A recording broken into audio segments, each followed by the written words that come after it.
Hey, everybody, welcome to another edition of the Bolt City podcast, courtesy of Odyssey. I'm Dave Pele, Josh Pele, and Mario Heron here, of course, talking Charger football with you. Today's an exciting day. Even though the Chargers came off a bye week and they're getting ready for their game on Sunday against Atlanta Falcons, it's an exciting day as we do this because the trade deadline just passed, and we're waiting to see what moves with the Chargers are going to move forward, and also what teams we're going to start shaking things up, meaning which teams think they're still contenders and which teams are saying, you know what, we're throwing the towel in. It's just not our season. Let's move forward for the years to come. So, guys, as far as different things moving around, we'll start with the Chargers right now. Mario, you go ahead and break the exciting news. Talk about all the moves the Chargers made today. Yeah, they did a lot of things. I think, Staley woke up this morning, went to the building. Tom probably had a good lunch. Phones were dead. I can tell you that much. I don't know who was supposed to pick them up, but sure as hell not neither of them. And we, head to practice in LA, changing absolutely nothing to a team that very much needs a lot of things. So awesome job, Tom. Give yourself a pat on the back. You did great at doing nothing, and that's talent right there. That's what I'm curious about, Josh, is when Tom Telesco leaves, who's going to be in charge of doing nothing? Because nothing happened today. And I mean, if I'm Brandon Staley, as much as I give him a hard time on the show, I'm walking out on the practice field and I'm like, it's the same guys. Why am I looking at the same guys? Like, everybody's still here. So do we trade draft picks? Because which guys are going to get cut after practice today? Guess what, guys? Everybody's staying all in. Mm-hmm. How does that happen, especially for a team you think is going to compete? Do you see the report today that said Tom Telesco got the new iPhone update? He had his phone on airplane mode the whole time. He's like, when T-Pain came out and said, nobody wants to talk to me. And then they said, look in your DMs. He's like, oh, that's how that works. That's Tom Telesco, man. How do you not make any moves? You got to look at the teams in your own conference, like the Dolphins and the Chiefs, and even the Broncos are trying to go for the future and getting rid of Bradley Chubb. They're trying to get picks and do something, do anything. Just show that you want to make some type of move. What are our biggest needs? Cornerback, edge rusher, receiver, nothing at all, man. You said today was a record 10 trades before the deadline, the most in NFL history, and Chargers aren't part of any of them. No, it doesn't make any sense at all. I mean, it is unbelievable. See, Bradley Chubb I want to go with first because Bradley Chubb obviously is an impact player, pass rusher, considered the third best pass rusher in the league since he's been in the league. I think it's Micah Parsons and Myles Garrett are the only ones ranked ahead of him. And Bradley Chubb gets traded to the Dolphins. Good for the Dolphins. We talk about the Dolphins all the time on the show about an exciting team to watch, and now they get better defensively. But really don't care about the Dolphins. This is about the Chargers and how can you get better? And you go, well, anyone who wants to argue right now going, guys, they aren't going to make a trade inside their division. Really? Because it happens. We saw it today. We saw the Lions and the Vikings pull off a trade inside their division. If it makes you better, you're willing to trade a guy. Mm-hmm. Now, I'm very curious to know, are the Chargers going to lie to us and say, hey, we were on the phones all morning long and we couldn't pull anything off? Or what? It doesn't make sense. And then you start wondering, is this a Tom call? Is this a Dean call? Is this a Brandon Staley call? Why weren't any deals made? And as Charger fans right now, are you frustrated saying, is this team good enough right now? Do they believe to win the Super Bowl? Because that's your goal every single year, is to win a Super Bowl. And that's the only thing I can think of that makes sense is you're not going to come out and go, look, we're cheap. You know what I mean? You're going to come out and say, we're happy with what we have. And we think that the roster we have with guys getting healthy, we can win the AFC and make a run at winning the Super Bowl. As a fan, this 100% tells me they don't think they can win the Super Bowl, because if the Browns are willing to give up a 4th-round pick for Kareem Hunt, somebody that you would desperately need to complement Austin Eckler, you're not willing to do that. You're not willing to get Bradley Chubb, as you mentioned. You could trade within the division. The Broncos would do it if the price was right. They just don't think they have a chance of winning this year. That's all this means to me. Doesn't mean anything special. You don't have to, look too far into this. The Chargers don't think they're that good. Are they right? I mean, that's my question to myself now. Are they actually not that good? Because the team doesn't think they're that good. So should I believe them? Yeah, I kind of agree with you on the terms of, I think this year it's more feeling like it's a throwaway. It's more of like, hey, we got all these pieces in the offseason, and it's just really not bounced our way. J.C. Jackson has been himself. He gets hurt. Bosa gets hurt for the 1,000th time. He's going to be missing some weeks. We have key guys in the O-line on the IR. We have all these things that aren't bouncing our way, and it felt like, hey, we have a Super Bowl talented team, but it's just not our year to go for the run. So let's just wait this one out and just see what happens. And, we still have Herbert, so let's just be calm with it. I think they need to remember that we still have Herbert on a rookie contract. We do not have to sign him yet to this big boy contract that's going to kick Mahomes out or Watson out of these ridiculous contracts. So you got to move fast in these areas because this is when you can really build a team around a good quarterback, and they're just wasting it right now. Bills got better today. Dolphins got better today. Chargers should have. And the Chiefs got better earlier in the week. Okay, so here's kind of where I argue back on that, on the throwaway year. If that's their thinking, then explain why you gave the big money to Joey Bosa. Why did you give the money to Khalil Mack? Why did you give the money to Derwin James? Why is Keenan Allen? I mean, you're talking about all guys who are at the end of their careers, And some people might say, what do you mean Bosa's at the end of his career? Look, how many years do you expect these guys to play? These guys don't play for a long time. So you look at Khalil Mack right now, who's 31 years old, is in year 9. You look at Corey Lindsey, who's in year 9. You're looking at guys that are supposed to be part of the team right now, important parts. Like if they don't play, things fall apart quickly. Derwin James is in year 5, but he's been injured half of his career. So right now you have a healthy Derwin James. Why not go and find the holes that you have and fix them the best you can until a guy like Bosa comes back, until Keenan Allen's back, until Mike Williams is back, and as you're making a run towards the most important month, which is January. But man, very frustrating. Joey Bosa, by the way, guys, is in year 7. He's not a young kid. He's still in year 7. NFL, he's a veteran for sure. Yeah, no, he's a veteran. You took the words right out of my mouth. The Chargers' best players, besides a few, are in the later part of their career. So the window is not as big as we make it seem. I'm not just us, but everybody, especially in the NFL, when you have other teams like the Chiefs and Bills, like you mentioned, that are constantly getting better. These are the teams you're competing against. The Dolphins, you look at the Dolphins team and the Chargers, they're significantly better than the Chargers. Significantly. So why would you stand pat? Next year, what's going to happen? The ball might not bounce our way. The ball hasn't bounced our way since the Chargers became a franchise. So what do you think? Why do you think it's going to be different next year? I don't understand their thinking. This is the best roster the Chargers have had maybe ever. The ball hasn't bounced our way. We're not winning. But how can you throw in the towel, man? You still have these great players on the team. These players like Joey Bosa, Rashawn Slater, Keenan Allen, they're going to come back. Hopefully, all of them come back before the season ends. So why not take a shot at it? The AFC, they have great teams, but they're not unbeatable. So you have to at least take a shot. Yeah. Yeah, and I 100% too think, why aren't we looking around? Like, are we looking at our own division? The Broncos just went and sold Chubb. So right there, one of the most feared pass rushers in your division's gone. That should make you more excited. That should make you more want to go make a move, because if they're exiting and they're kind of going, okay, we're going to make this investment for our future, or we still have this washed up quarterback, then I'm going to go, okay, I'm going to push further this year, because this team that we thought we were going to have to be worried about earlier in the year, we don't really have to be that worried about.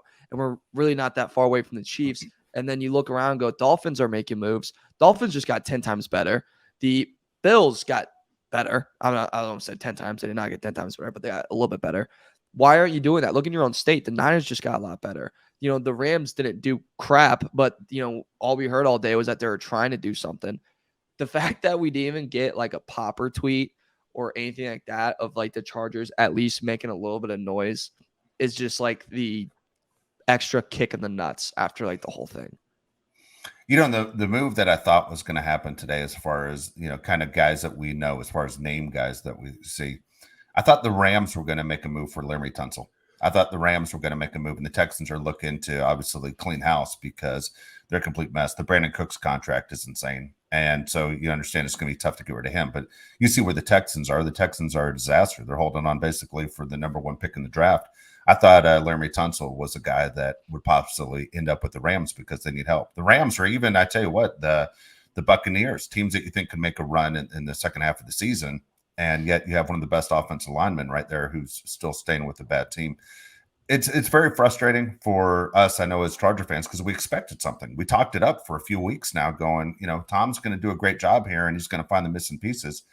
What does that say for the locker room? Because inside that locker room right now, you have issues with some of the veterans, especially Keenan Allen. Keenan Allen is almost out of control. Dude, when you aren't on the field, which is hardly ever, are you on the field? You're off the field. You're causing problems. You're doing tweets when the team is playing the Browns 2,500 miles away. You're sitting there obviously complaining, not happy with what you have.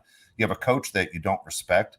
And now you have a general manager, if you're Keenan Allen, you completely don't respect because he did nothing to make your career a little bit better as you're the oldest guy out there. If I'm on the Chargers locker room, I'm feeling the same way that I feel right now, that the Chargers threw in the towel and they're not trying to win. When I'm on Twitter and I see that the Chargers signed this guy, I'm like, who the hell is this guy? The Chargers are always activating guys from the practice squad I've never heard of in my life. So how are you not going to make a move for anyone, man? This is one of those moments where I question why the hell I'm a Chargers fan. Seriously, dude. Like, yeah. I've been dealing with this crap for so long that you think things are really going to turn around. And then you wake up, like Mario said it perfectly. You get kicked in the nuts. I felt like I got kicked in the nuts every time I opened my phone and looked at Twitter because the Chargers didn't do anything. If I'm in the Chargers locker room, I 100% feel like they threw in the towel and they're just waiting for next year. There is no tomorrow, as they said in Rocky. So why wait for tomorrow? It's ridiculous. And I don't get, like, why not call, like, I've said this so many times, but why not call these stupid teams? The Lions made a trade with a team in their own division. Yeah. That was the dumbest thing I've ever seen in my life. Why would you ever do that? Ever. I literally saw that and I go, if I was a Detroit fan, I would burn down my home in Detroit and then I would leave the city because that was by far the last straw of how stupid that was. And they didn't do that. Send out a couple of feelers. The Lions would do something stupid. The Bears were having a fire sale. Get in on it. Like, do something. Hit up the fire sales. Hit up the Texans. Talk them low a little bit. Like, do something. And they did nothing. And we're chilling here. And now we face the Falcons, and that could go bad. But I do think Chargers weren't the biggest losers. I think there was other losers, which is good. Bright side. Okay, hold on. Before you get to the losers of the day, okay, besides us. Dude, there are a couple teams in there that I think if you were doing a pecking order on strength, as far as saying, okay, where teams, like we all know the elite teams, we had the Chiefs, we had the Bills, those teams. But then you have teams like the Ravens, teams like the Dolphins, teams like the Chargers. It kind of fit in that same pot, right? The Ravens got a new linebacker too. It fits the system pretty well. Yeah, he's a free agent at the year, but he fits the system pretty well in Roquan Smith. And we talked a lot about him in the last show. We talked about the Dolphins. I mean, two teams that now in the last week have passed the Chargers up. They're at a different level than the Chargers because they dramatically got better on the defensive side of the ball. And how do you go from being at one level with a group of teams and say, man, when we get to the postseason, it's anybody's game to, man, that team's a better team now. Kind of stinks. It does stink. I'm curious what Mario thinks about who the biggest losers were besides us. Who do you have, Mario? I'm curious. So by far, my number one is the Green Bay Packers. Yes, that's the biggest loser. You have a quarterback that one was on a live show today and saying that he's looking forward to some type of alert that there'd be a move today. And he's 38, 39, who has caused controversy the past 2 years on many, on these drug trips. And you're like, okay, like let's relax for a little bit.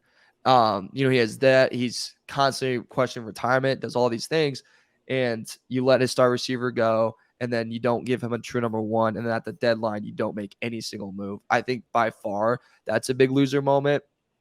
And I still think the Buccaneers, I think they're a huge loser. I think Rams by far are a huge loser. You didn't make any move, and now you have Cam Akers that you're not getting any value from, not getting anything from, who's quitting on your team. Whatever is going on with the Chargers right now does suck. But I will say the fact that we're not in a position where we're going to say we're going to trade this player, we're going to trade this player, we're going to trade this player at this deadline, and we didn't. And then you have that where he's in a locker room and he's stuck in there and goes, well, if you're going to trade me the whole time and now you're not, why would I even want to play for you? The fact that we don't have that, I'm hanging on to dear life because I think that's a very positive thing. I also don't know why also teams put that out so early that we're going to trade this guy, because immediately the return you're going to get is going to go way down because everyone knows you want to get rid of him. Why not keep that secret? So I do think there's other big losers besides us after this deadline. See, this sounds like the old misery loves company deal. I mean, that's where hey, we might not have made a lot of moves, but their team's worse than us with big names on them too. All right, Aaron Rodgers, by the way, is going to be 39 on December 2nd. I mean, it sounds crazy that he's 39 years old, but he's going to be 39 on December 2nd. And again, the quarterback position is well protected in the NFL. I'm going to throw a potential offseason move, okay? Because Aaron Rodgers, again, I hate to say it, he's Keenan Allen, on everything. Basically, he's worse. He's not good for his teammates. He's not good for anybody in Green Bay right now. He's worse. Allen. Yeah. I mean, dude loves to complain. I mean, if it wasn't for him signing that giant contract, they would have been able to keep Devontae Adams. You know, he knew when he signed that contract, Devontae Adams was out. There was nothing the Packers could do about it. At the same time, the Raiders are extremely disappointed on their season. They were told, you know, we're this close to making a run. I think most of us knew because the defense, the Raiders weren't close. We talked about it before the season began. Any chance the Raiders make a move with the Packers in the offseason that you could see Aaron Rodgers ends up in Las Vegas? The Raiders seem desperate as hell, and the Packers look like they're ready to move on. Okay, call me crazy, but this is my opinion on Aaron Rodgers. He's not that good anymore. When I watch him play, dude, I know he doesn't have a lot of talent, and I watch him play. He does not look that great to me. Same with Tom Brady. I don't think either one of them is a top 10 quarterback right now, even with the bad teams they're on. If he goes to the Raiders, they still have a crappy defense. What's that going to do? I don't think they're a real contender. Yeah, they're not a real contender. I just don't think Aaron Rodgers and Tom Brady are playing well. That's my opinion. Okay, so Brady at age 45 probably doesn't bounce back to old Tom Brady. Brady did what we saw kind of in Peyton Manning, where all of a sudden the end of the road happened really fast. You know, it was amazing they won that Super Bowl, but as Mario said in the last show, they won that Super Bowl off of defense. The Peyton Manning was done. Tom Brady has all of a sudden hit the wall. Remember how great Tom Brady was just a year ago? Well, now obviously his offensive line's not what it should be, but his skilled players are there now, and he's still not playing well. I mean, that team is a really bad team where I thought people thought they were going to make a run. The Rams play the Buccaneers this weekend, by the way. Two very disappointing teams that people thought one of them could be in the Super Bowl. But Aaron Rodgers at 39, 6 years younger than Brady, you think it's over for him? Okay, Aaron Rodgers has done this 3 times, I think, in his career where he's had really okay years, and then he comes back and he's like the best player you've ever seen. So I'm not going to write him off. But like I said, the Raiders just don't have a good defense. He can't do anything about that. He's an awful leader. I can't think of a quarterback as good as Aaron Rodgers. That's such a bad leader. Would you want to be his teammate? You know, no way. Would you want to be a part of that crap? You know, he's going to go on the Pat McAfee show and rip you if you don't know what play you're running. I don't want to be part of that. If I was a GM or whatever, I wouldn't sign or I wouldn't trade for Aaron Rodgers. They should fire the owner, in Green Bay. He needs to do his job. And would Aaron even like working with McDaniels? No. That was the first thing I thought of. Is I don't think he would like that. Not at all. I think he would like the weapons. I think he would like the weapons that the Raiders would give him.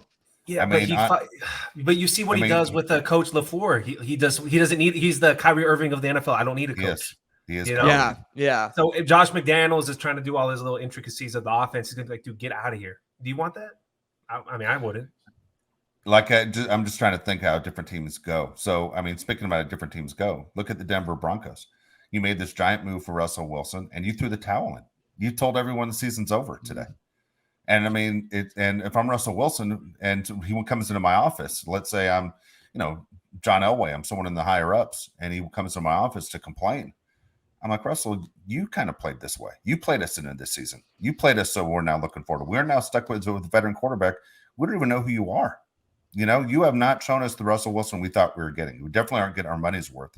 So the Broncos have thrown the towel in. Another team that was a favorite this year to do very well threw the towel in. The Colts threw the towel in. And you're going, how many people, almost everyone outside of people in Nashville, Tennessee, picked the Colts to win that division this year. We're not even halfway through the season. The Colts threw the towel in already. Go ahead. Okay. No, I'm all for it.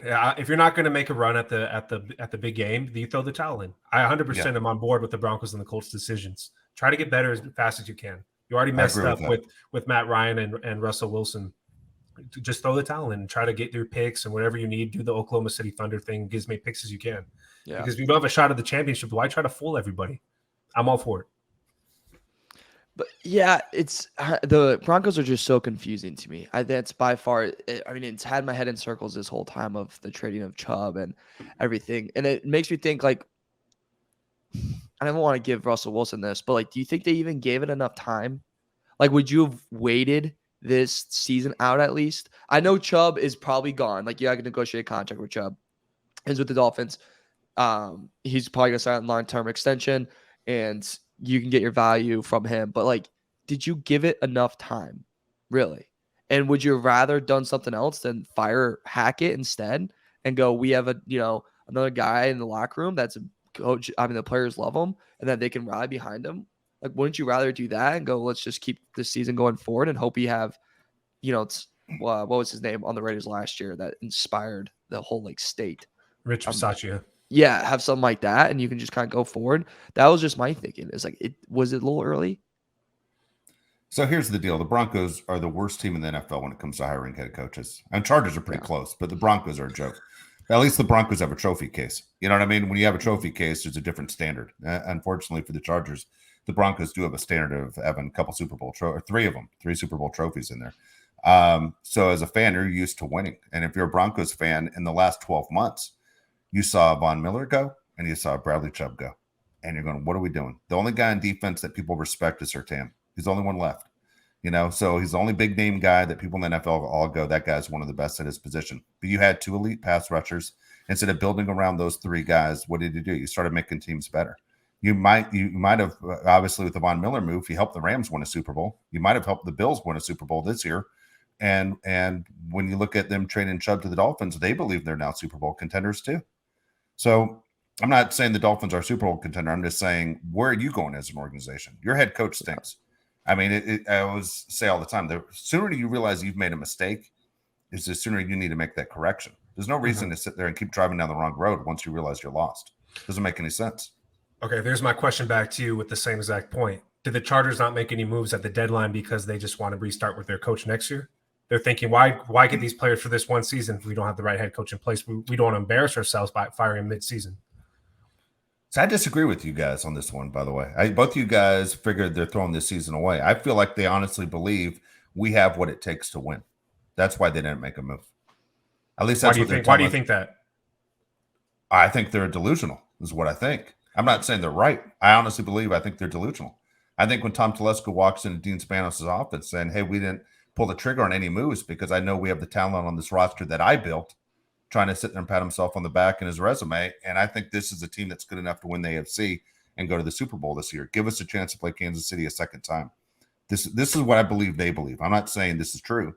I'm just saying this is what I think they believe. There's no way they're telling Dean Spanos we're throwing the towel in. Otherwise, they would have traded players away today for draft picks.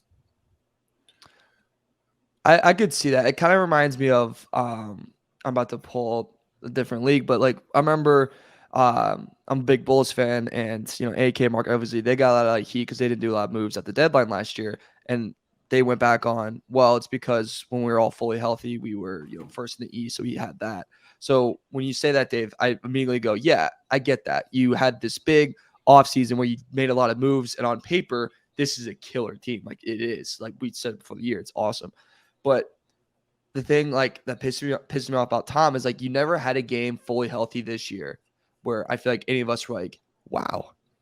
Or anyone in the league, like ESPN or Fox Sports woke up the next day and go, wow, that is a Super Bowl team. That could beat the Bills. That could beat the Chiefs. You don't have that to lean on. You don't have that at all. So that's the part that kind of pisses me off is like there's no hope of, oh, when we're all healthy, we saw something spectacular. Like we just didn't see that at all.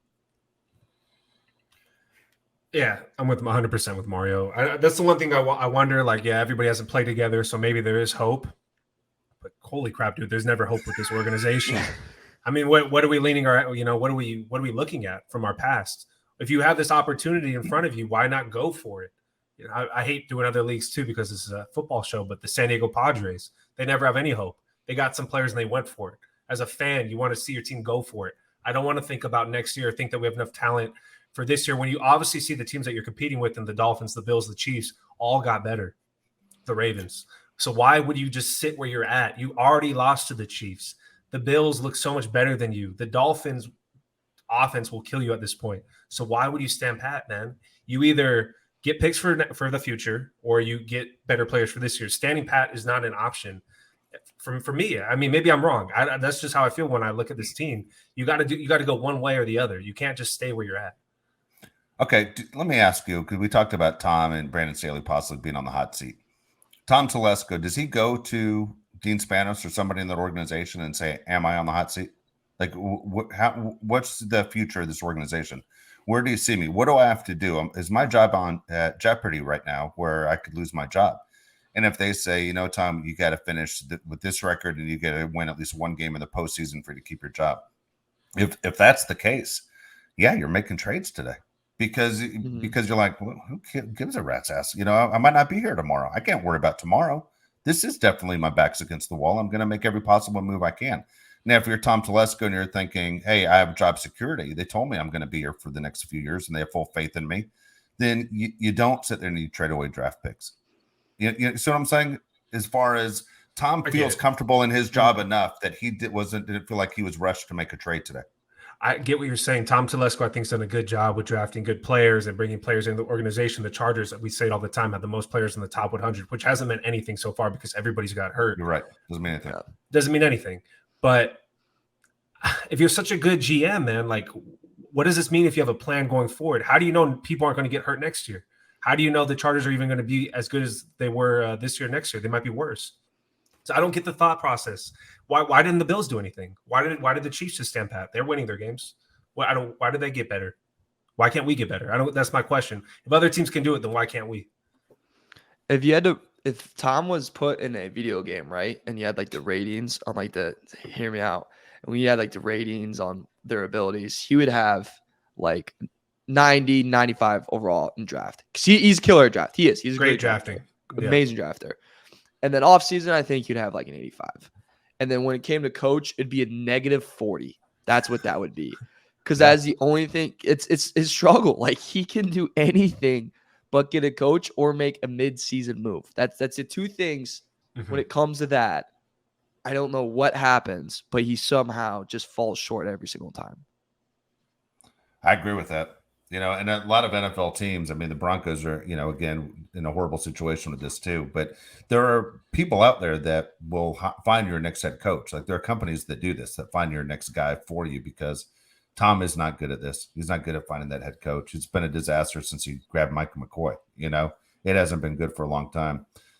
Here's the interesting thing with the Chargers is you just brought up, Josh, the 8 players again in the top 100, as you said, hasn't amounted to anything.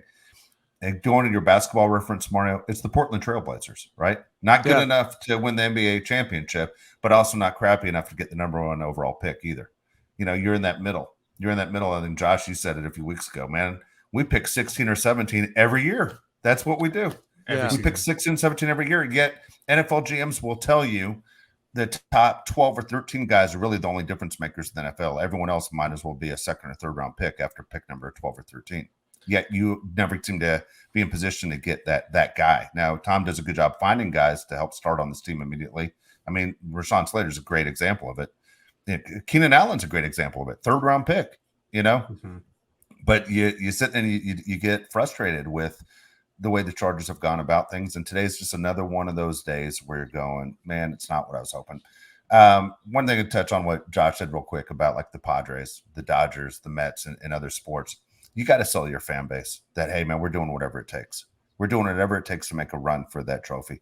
And if you're telling your fan base that we aren't doing whatever it takes, why should your fan base invest in you? We already talked about Los Angeles, your entertainment dollar. How far does it go? You have other teams. You have the Lakers. You have the Dodgers. You have USC football. You have things that will take your money, that will entertain you in sports, Clippers, whatever you want to think of. There's so many teams out here. There's 2 teams in every sport in Los Angeles. Plus you have 2 major colleges in UCLA and USC. And you're going to back out right now? You aren't going to sit there and play the big game? Why would my entertainment dollar go to your organization when I could be entertained by one of those other organizations? Yeah, I'm with you. As a fan, I've said it 100 times already. I'm extremely frustrated. Let's move around the NFL because there's a lot of moves today. I know people want to talk about different teams and whatnot. What move, I'll start with you, Mario, was the most surprising? So the move that was most surprising to me, and that I start off liking it for this team and maybe worrisome for the Chargers, but now I'm like very slowly like think it's a bad move. The Ravens trading for Roquan Smith. Now, hear me out why. If I'm Lamar Jackson, I'm on my contract year. I've won an MVP before. I'm doing anything I can every single game for us to be successful. I am praying for a wideout. I am praying for a receiver. I am praying for someone from throw the ball to besides Mark Andrews and a very average Bateman that's never plays apparently. And you go out and get Roquan Smith in a league that doesn't value the linebackers much anymore, that is on last of his contract. Oh, and by the way, Ravens GM, did no one tell you that he's negotiating his own contract? They got 2 guys negotiating their own contract. They want big contracts, and you don't want to pay them. What are you going to do? What are you going to do at the end of the year? What are you going to do? What are you going to do when he loses? Well, they're going to franchise tag. They're going to franchise tag Lamar, is what they're saying. Yeah. I mean, they're going to have to. But that when I read, which always goes terribly. It always goes terribly. Nobody wants to be franchise tagged. You're just going to piss them off. The only time it works is when you're playing Madden and you turn the emotion thing down, and you can just keep tagging them for the whole career. Like it never works. It never works. And when I read that, I was like, this is to me gonna, I think, end up be pretty stupid. I just don't think it's gonna work for him. Yeah, that's a weird thing. I think the Ravens and Packers, right? Both quarterbacks want receivers, and they're like, no, we're not going to help you out. The Lamar Jackson and Roquan Smith, he's the one negotiating his own contract to Roquan Smith, right? Yes. What are you doing? Like, why would you? Come on, man. I know you don't know enough to do that, which is crazy to me. But the biggest surprise deal to me today was two things. It was T.J. Hawkinson within the same division. Wild, man. I think TJ Hawkinson's one of the most underrated players in the league.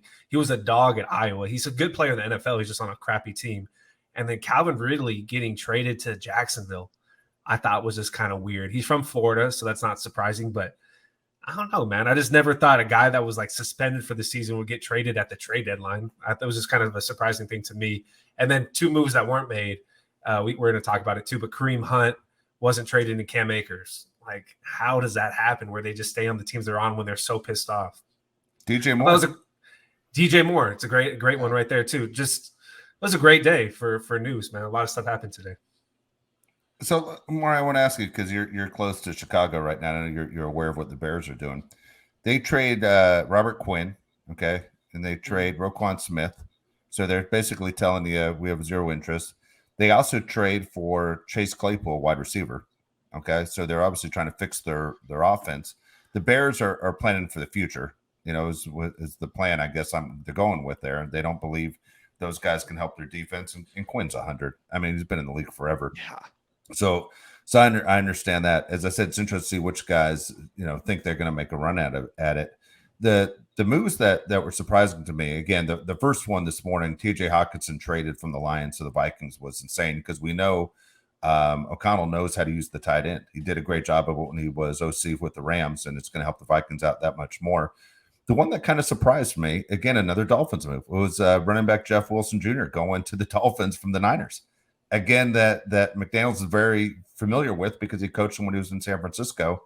But another weapon for a guy that's supposed to be an offensive genius.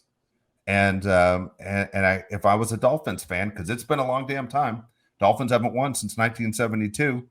That you're going, man, my team's going all in. As a fan base, I couldn't be happier right now if I was a Dolphins fan. Yeah, I'm with you. And it's kind of weird that Tyreek Hill came out. I don't know if you guys saw this a couple of days ago. And said, I want Kareem Hunt. I miss Kareem Hunt. And they got Jeff Wilson, who's a really good player. But I think the Dolphins, in my opinion, got the best out of everybody today. You got Jeff Wilson, who's a good player, and you got Bradley Chubb, who's a superstar. I think the Dolphins right now are right on the doorstep of the Chiefs and the Bills. You know what's interesting about that is Jeff Wilson went for a 5th-round pick. What was Kareem Hunt? A 4th-round pick that was asking price? Yeah. Mm-hmm. I mean, kind of interesting, right? I kind of like the idea, though. Honestly, as soon as Tyreek Hill said who he wanted, we aren't going for your guy. You can't ever let seriously, that's the problem in the NBA. Yeah. That's why Russell Westbrook's a Laker. You can't ever let the players run the front office. Mm-hmm. We don't care what you want. We're going to go with what's best for their team. And guess what? Kareem Hunt's coming into a system where he might not be able to pick it up right away, not fast enough. We're going to go after the guy that already knows our playbook. And we're going to bring him in instead. I think Kareem Hunt's background, too, between what happened when he was on the Chiefs and him causing problems on the Browns, are like, we just don't want to deal with it. No kidding. You get in trouble in Kansas City, it's easier to find more trouble in Miami. Oh, yeah. That's a good point. That's a great point. Yeah. More trouble in LA. But, I mean, but like you said, though, like what every GM says is like what, top 12, 13 guys are difference makers. So what are you holding on with that 4th-round pick? Is that going to – Oh, I'm with you. I would trade those picks too. Everything after the 3rd round, I'd trade those guys. Oh, yeah. I see it. Yeah. I mean, those are all guys that even if guys get cut that that get drafted in the 4th, 5th, 6th round, nobody's ever surprised. You're right. No one's ever surprised. It's just, it happens. You get those guys. God, man, I don't know. As far as like which teams threw the towel in, I was amazed with which teams made a run. The Buffalo Bills got better in their running game. We talked about that. Alvin Kamara stays with the Saints. Josh, I think you were the one that brought it up about, or Mario, one of you guys brought it up about is the suspension even coming? Is what's happening? Because I think all of us thought Kamara was going to be suspended by now, and he hasn't been. I don't know. I'd say probably the one that surprises me the most today, guys, out of everything, is that Cam Akers is a Ram, because really he's not a Ram. He's not only is he a distraction, he's not going to help the team. There was a statement made today that Cam Akers has no desire to play. It's not in his best interest to play for the Rams or in the NFL this season. I mean, so what do you do? I mean, that's a whole nother legal battle with contracts and everything else. But Cam Akers basically came out and said, I'm never going to wear that Rams uniform again. It's not going to happen. Well, the Cam Akers thing has to be the same thing as the Kareem Hunt situation. Teams just don't want to deal with that headache. They're like, you're enough. Not only did you not play well when you're in the game, at least Kareem Hunt plays well. Not only were you terrible when you played in the game, but you're just a problem, man. And he's been a problem for a while. So why even deal with it? I'm happy the Chargers didn't get him. I don't think Cam Akers is very good. But Kareem Hunt, 4th round pick, you said it right there. How many 4th round picks really turn out to be as good as Kareem Hunt? Yeah. Like rarely ever happens. I think it's even harder too when you look at Akers and you're like, your system's pretty good. It's one thing to like, you're angry in Carolina. Understandable. Your situation's bad. Matt Rule's piss poor. You got a new guy in there. Like that's understandable. But when you with a Super Bowl winning coach and one of the brightest offensive minds in the league and you want out, it's a little bit of a red flag. Yeah, no, you're absolutely right. I wonder what the rest of the NFL thinks of Cam Akers, because we've seen Cam Akers when he's healthy and he's motivated. He's really good. I mean, he missed almost the entire season last year, but when the playoffs started, the Rams basically threw all their other running backs away and relied on Cam Akers in the playoffs and in the Super Bowl as their featured back. And yet the other NFL teams didn't jump on him. They didn't take advantage of that. There's a guy right there that can maybe do some damage for us. Like, what is the book on Cam Akers? Is he just an all-around bad guy? Because from watching him on Sundays and not knowing anything about his background, he looks like one of the better backs in the league. Well, he was coming out of high school, if that matters. He's a 5-star. He's good at Florida State, but he's just a headache, like I said, and he's had a history of being a headache. Do you guys know what the asking price was for Cam Akers? I'm so curious because I saw earlier a week ago that the Rams were offered 4 draft picks for Christian McCaffrey, or they offered 4 draft picks for Christian McCaffrey, and I'm thinking, what the hell are people asking for Cam Akers? What do the Rams want in return? Because why the hell would you want to deal with a guy that doesn't play well and is a headache once again? I don't know what the Rams wanted in return. Yeah. I'm guessing it was high. You guys mentioned the Bills move with Hines, and I want to ask you guys this. Was that the first option, Hines? I feel like I feel like there's definitely a lot of names that got crossed off the list pretty quick. And they're like, okay, we're getting close. We need something. Let's just go get Hines. Well, he's supposed to be a very good receiving back. Yeah. I mean, that's important, obviously, but I don't think he was their number one choice too. But I think as far as the offense they have, I think that was one of the main reasons that he could catch the ball. I don't think that was the number one choice. No. So here, let me ask you, the teams in first place that made a move, okay, today. All right.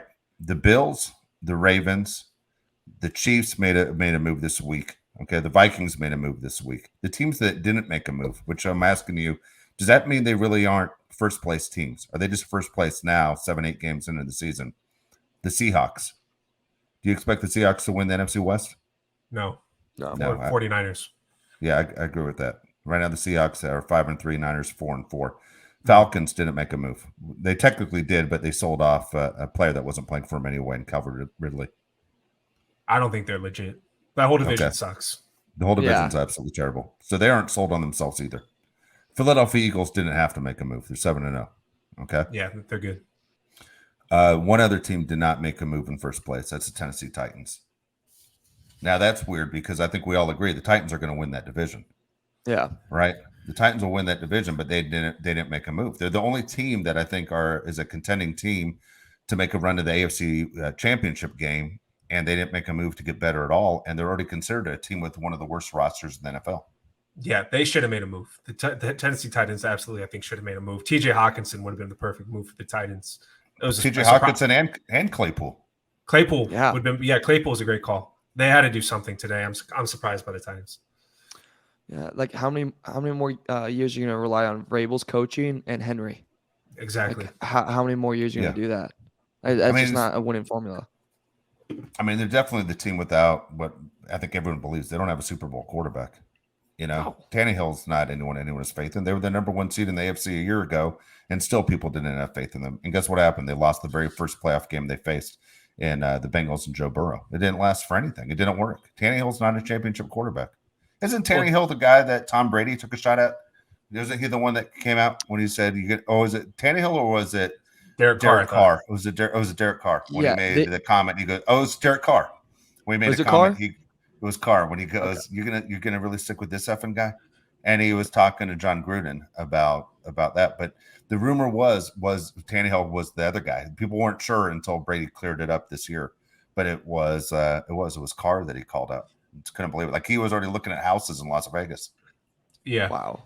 Here's something I just wanted to pull up because I was curious. So Tom Telesco took over January 2013 with the Chargers. Here are the Chargers' 4th-round picks since Telesco's been in charge. Okay. Great. You gonna make us cry? Yeah, I am. Joshua Perry, linebacker. Yeah. That's 2016. His first 4th-round pick was in 2016. Rashawn Jenkins, safety, 2017. 2018, Kaiser White. Kaiser White is actually a good player. He's not on the team anymore, but he's a good player. Drew Tranquil, 2019. Joshua Kelly, 2020. Chris Rumpf, 2021. And Isaiah Spiller this year. Dude, some good players in there. None of them are close to Kareem Hunt. So why would he not make the deal? I can't get over the Kareem Hunt thing. Yeah. Mario said it. Mario said it 3 weeks ago. How much pain is Austin Eckler going to take? Do you think that's sustainable? So yeah. Austin Eckler is the closest thing to Derrick Henry in the NFL right now of how many hits he is taking each game. That's not going to last. And Sony Michel, dude, is a shadow of what he was. Joshua Kelly, I don't think is great either. But how do you not make a move for another running back? Everybody knows in the NFL you need 2 tight ends and you need 2 running backs. And we don't really have either. Yeah, it is. It's very, very frustrating as far as where they go. So real quick update on Keenan Allen. Keenan Allen, as far as health wise, do we think he plays on Sunday against the Falcons, Mario? Don't bet on it. You can't do a freaking walkthrough. Was this the bet, by the way? A reason I brought it up. Was this the bet you said you punch yourself in the face if he doesn't play? Yes. Yeah, I mean, yeah, like my right hook couldn't hurt a baby, but like still, a walkthrough. Are you serious, dude? There's 2 guys come back from concussion protocol that did it, and you. Robinson got shot, dude, and came back faster. Yeah, yeah. Like, it is insane to like that guy is. I'm actually in shock. Like when you're the receivers coach, and you see him not go out for the walkthrough, what are you thinking? Like obviously, like, hey, get better, my man. And then in your head, you're thinking, I'm gonna break my clipboard in half. Like, you gotta be thinking something. You're calling him a few words on your breath. Yeah, calling a little nasty things. That sounded weird. Calling him bad words. Yeah, nasty things. So here you go. All right, they always talk about everyone saying Geno Smith's your comeback player of the year in the NFL. How could it not be Brian Robinson? The guy got shot 2 months ago. Yeah, and he's playing great. He's playing good. Yeah. I'm with you on that one. Yeah. Oh my God. Yeah, I'm really. There's apparently a player, Gates is his last name on the Giants, that had like a crazy comeback story, and he's rising up in prices for comeback player of the year. But it's also an old lineman, so we're really gonna give that to him. But yeah, Brian Robinson should get it. Yeah, it's gonna be Michael Thomas. Michael Thomas thinks Keenan Allen's soft, huh? Dude, you can't have a leader on the team. You can't have a leader on the team not go through a walkthrough. It's just embarrassing. What would Saban do? Bro, that Saban would never seen happen. that? Yeah. Dude, I saw things at Alabama where guys like, I'll say it, Reuben Foster would like break his hand or his wrist, or he'd pop his shoulder out in practice, and he would be playing on Saturday. And you weren't going to drag him off the field either. Just different people, man. I don't know what to say. I wish we had a guy like Reuben Foster on the Chargers. I wish we had a guy like Nick Saban. What I mean by that is a coach that people respected. Yes. Not Nick Saban to be the head coach of the Chargers. I'm not saying that at all. What I'm saying is a coach that people would respect. Again, if Mike Tomlin's coaching the Chargers, Andy Reid's coaching the Chargers, this stuff doesn't go. This stuff doesn't fly. Yeah. You don't have anyone out there with a resume that scares the players to go, guess what? I've done it without you. I can do it again without you. Yeah. I mean, 100% right. Keenan's controlling what's happening right now, not only with himself, but with the whole locker room. It's very, very frustrating, as we have been frustrated most of the season. I understand the team has a 4-3 record, but some of these losses don't make any sense at all. I mean, at all. This team should be 6-1 right now. You shouldn't have lost to the Jags, and that game wasn't even close. You shouldn't have lost to the Jags, and you shouldn't have lost to Seattle. Both those games at home, terrible for your fan base. Just not good. I mean, the Jags one looks worse and worse every week. Worse and worse. Right? Yeah. Yeah. I mean, they're a joke. Yeah, they've lost every game since. Yeah, they've lost every game since. Is right. Yeah, they're on a 5-game losing streak. Oh my God. Could that QB class with Lawrence, Fields, Jones, could that go down, Wilson, as one of the worst QB draft classes? Yes. As of right now, that could, with the amount of hype that was coming out of there. I mean, we were like, oh, we're getting Brady and Manning again with like 5 different guys. That class has taken just awful downfall. That's funny when you go ahead, Josh. Sorry, compare that to the class the year before when you had Justin Herbert, Tua, Jalen, and who's the other big time quarterback? I'm blanking right now. There's 4 quarterbacks from that draft. Burrow. That was the year before. You compare that to those quarterbacks. It's insane. What were you going to say, Dave? I was going to say Trevor Lawrence when the talk was, remember the Jets were all set up to be the number 1 pick, to get the number 1 pick, and then they blew it by winning a game, and the Jags ended up getting Trevor Lawrence. In my mind, I was thinking this is the perfect spot for Trevor Lawrence. Here's a guy that's, plays in the South. He's super religious. He's already married. That going to Jacksonville is probably just the right temperature for him, that maybe New York would have been too much. But for me, watching Trevor Lawrence as a guy we've talked about since he was in high school, that I think if he went to the Jets, maybe he would have been pressured to be better than what he is. And I understand he had a really bad coach his first year in the league, but dude, it looks like there's no urgency all of a sudden, Trevor Lawrence. Like, what happened to your drive? And when you watch him, it's like, it's another loss. Just walk off the field. And I don't know what I expect. Not going to sort of kick a trash can on the way out. But, man, it seems like it does not affect him. He's losing 5 games in a row. Just doesn't seem to. It's just part of the business, and the check still clears. And as a fan, that has to frustrate the hell out of you when your quarterback isn't freaking out at every second to go and, hey, this isn't acceptable. Well, do you remember before he got drafted, that article came out where he said, "Football is not my life." Oh, yeah. Yeah. That's right. Guess what? It isn't. It is. He wasn't lying. Yeah, he wasn't joking. He's also so quiet. They said that you can't even hear him talk in the facility in Jacksonville. The guy's just completely to himself. I know Joe Burrow's kind of the same way. They say he's really quiet, but Justin Herbert's the same way. Yes, the difference between those 2 guys and Trevor Lawrence is their lives are football. Justin Herbert, you don't never question if he's into it, and then Joe Burrow, same thing. Trevor Lawrence, I agree with you. Looks like he just doesn't care. I would argue too that with the life isn't football thing, with how much hype he's gotten since high school, I wouldn't be surprised if it was more his mentality of it just always came naturally. Yep. Like in high school, I skated by. College, I mean, I was in the ACC. I skated by. I got in the playoffs, got the crap beat out of me, but like I was still a killer. And then NFL, you hit it like, wow, everyone's on my level now. You're not like this special someone anymore. Like, no, there's a lot of talented players. Everyone's on your level. It's an even playing field. True. All right, we're going to come back on Thursday. We're going to have our picks as far as what we think is going to happen in the games coming up this weekend, which is always a lot of fun. At the same time, Chargers are back on the field, and that's what we like talking about the most. The Chargers actually have a game coming up this Sunday against the Atlanta Falcons. Big game. Not exactly what I expected when the season began, that the Falcons would be the first-place team and the Chargers wouldn't be the first-place team. The game is on the road. And we'll see if the Chargers are ready. If the bye week was something that helped them out with a little bit more of a spark, but we'll talk more, of course, about the game and the importance of the game on Thursday's show. For Josh Pillay and Mario Heron, I'm Dave Pillay. Thanks again for listening to the Bolt City podcast, courtesy of Odyssey.